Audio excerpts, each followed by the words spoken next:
A new self-titled album is coming out May 19th. This is your third full-length album, Rodney Rice. Yeah, it is. Self-titled on this one. Yeah, but it's the third album. The last album, Same Shirt, Different Day, it came out in 2020, but was that recorded and mastered before the pandemic hit? Yeah, it was. It was done before then and was slated to go out in 2020.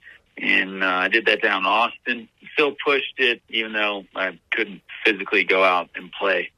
Because the first track off this new album, off the self-titled album, and which you can hear right now, streaming, as soon as I heard the line, looking back from here and we lost this year, I'm thinking he definitely wrote this during the pandemic. Is that right? Yeah, that was kind of my pandemic track. Some of the lines throughout this album are older. Sometimes I hold on and kind of compile all the lyrics I have. Some of them are, though, like that line and most of that track were written in the pandemic. That's what I'm referring to. Looking back from here and all we lost this year. And the trumpet in there gives it that New Orleans feel. Like you can kind of tell the different places that have influenced you. You can hear some Nashville, Laurel Canyon, and Woodstock in there too. Who are some people that you look up to? You've got like an older sound. Musically, lyrically, I mean, the easy ones like Bob Dylan or John Prine, Uncle Tupelo, the original, what later became Sunvolt and Wilco, the Super Suckers. I was always listening to them as a kid. So pretty broad range. And I've always like the classic country folks, Willie Nelson and George Jones, Hank Williams, obviously. But so a wide range. And I've traveled around the country for most of my life in various reasons, whether it be working on rigs or chasing rivers around the country, paddling. So music's always been with me through all that. So I really brought a lot of that together on this album. Well, you've been playing guitar since you were 12 years old. I think that's about right, 10 or 12 or something. I kind of started writing, I guess learning to write as I was learning to play guitar too.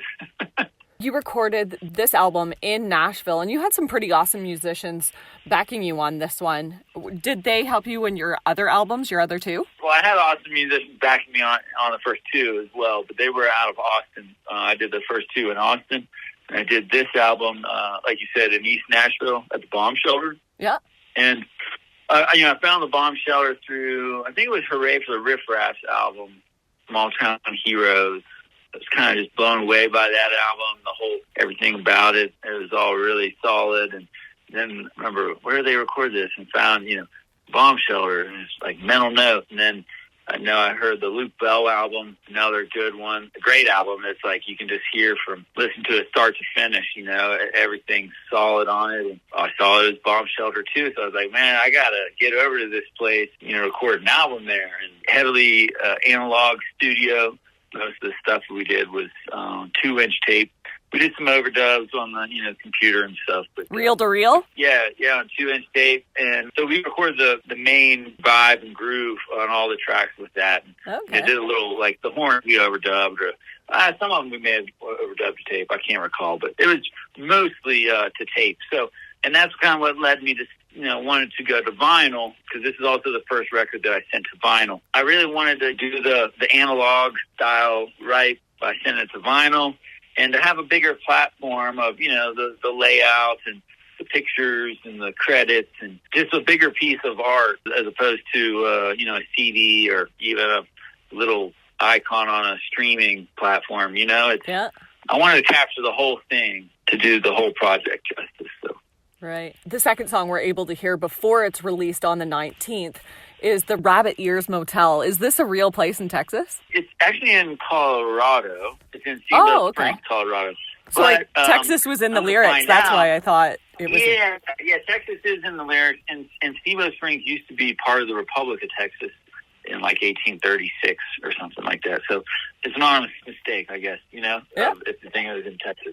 But, no, my wife and I got married in Steamboat Springs outside of town, just on a little highway there, that unmaintained county road that overlooks the valley. We were leaving town and leaving the Rabbit Ears, and she said, you got to write a song about this place. And I just started kind of working on it on the drive home. It was a couple hours outside Denver, so I was kind of working on it on the way home, and over the next couple of weeks, thought, well, I'm going to reach out to the bomb shelter and try to record this single. But then it was, we got it slated to do it. And I'm like, well, I can't go all the way there and just have one song, So I think I showed up with 3 and then did a 4th, another time, then came back in and was like, all right, I got 5 more of these. So I need to get them down. So it's an album, And now it's an album that's coming out in soon, May 19th, which is awesome. Yeah, I know. I'm so excited about getting it out there. It's been a fun process. And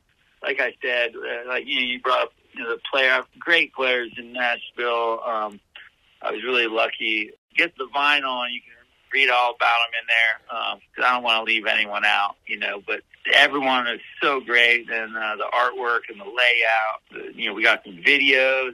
I just was really lucky and fortunate and humbled by everyone that wanted to get involved and help pull this thing together. To the fact that I just started with an idea of a single from a suggestion from my wife, and now I'm like, holy cow, this is awesome.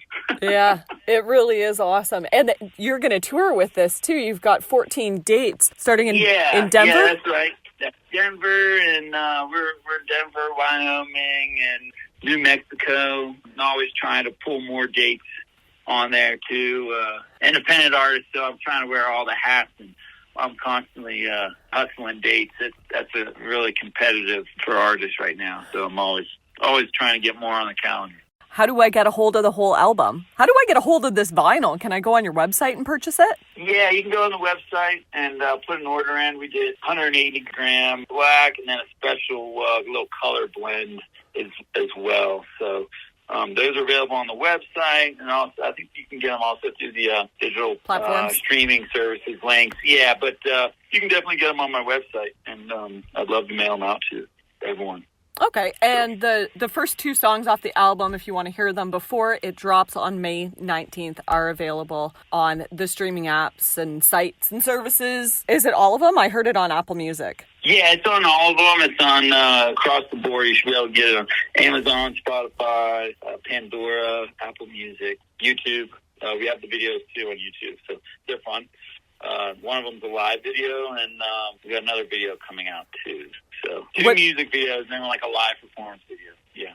Awesome. And if you want to see Rodney Rice live, then go on his website, check out the dates, and get your tickets there. Absolutely. All right, Rodney, thanks for taking the time with me today, and best of luck with the launch of your 3rd full-length album. That's awesome. Oh, thank you. Thank you for having me on and listening and help getting the word out. Thank you.